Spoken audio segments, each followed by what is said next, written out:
Thanks, President Goodnow, and yeah, thanks so much, Mr. Jackson and everybody for diving deep on this. I'm glad to see we're revisiting it. I've talked to a lot of people about this before, and I've always kind of say this is not a black and white thing to turn on and off, but a knob that we can absolutely tune to get the best outcome that we want. So I'm glad we're revisiting it. And honestly, I think it's something that should be revisited every few years as market conditions develop and our city changes.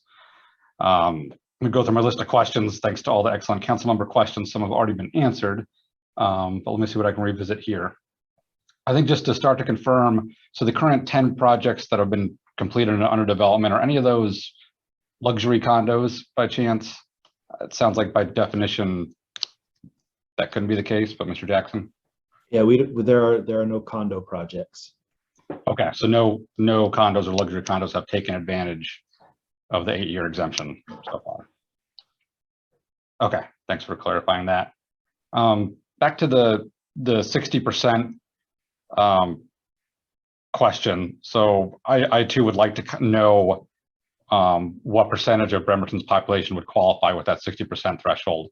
Obviously, if the Bremerton median income is 70% of the county, and we're going off 60% of the county, by definition, it'll be less than half of Bremerton's population. But that I think would be good to visualize, because I'm wondering, I don't know if you set 60% as a round number, or I'm just kind of curious if there's any rationale for 60% versus 50 or 70. So when you take that moderate income level down to 60, excuse me, from 80% to 60%, then it's more in line with if you take that 80% of the census number, which is like $52,000, and you drop that down to what low income would be, then you start approaching more of where we're proposing the MSA number should be.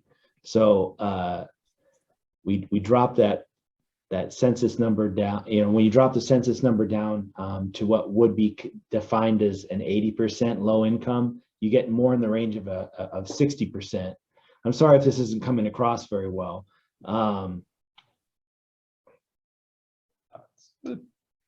It's all good. I think let me just, I just want to make sure we're setting that number and knowing what effect it'll have. For example, we could say 10%, right? That incentive would be only open to the very lowest income people of the city. But I imagine that would have an effect where the developers may not take advantage of it because they're not getting enough rent to justify, constructing the building. So there is a trade-off there, correct, of how low we set that to make sure we have low income housing versus what the developer may be willing to do in order to build the building and get their money back, make a profit on it. And that's what the trade-off is supposed to be, providing 80% at market rate and 20% as affordable, and that the 60% is more in line with what's affordable for Bremerton residents than it is for the remainder of Kitsap County.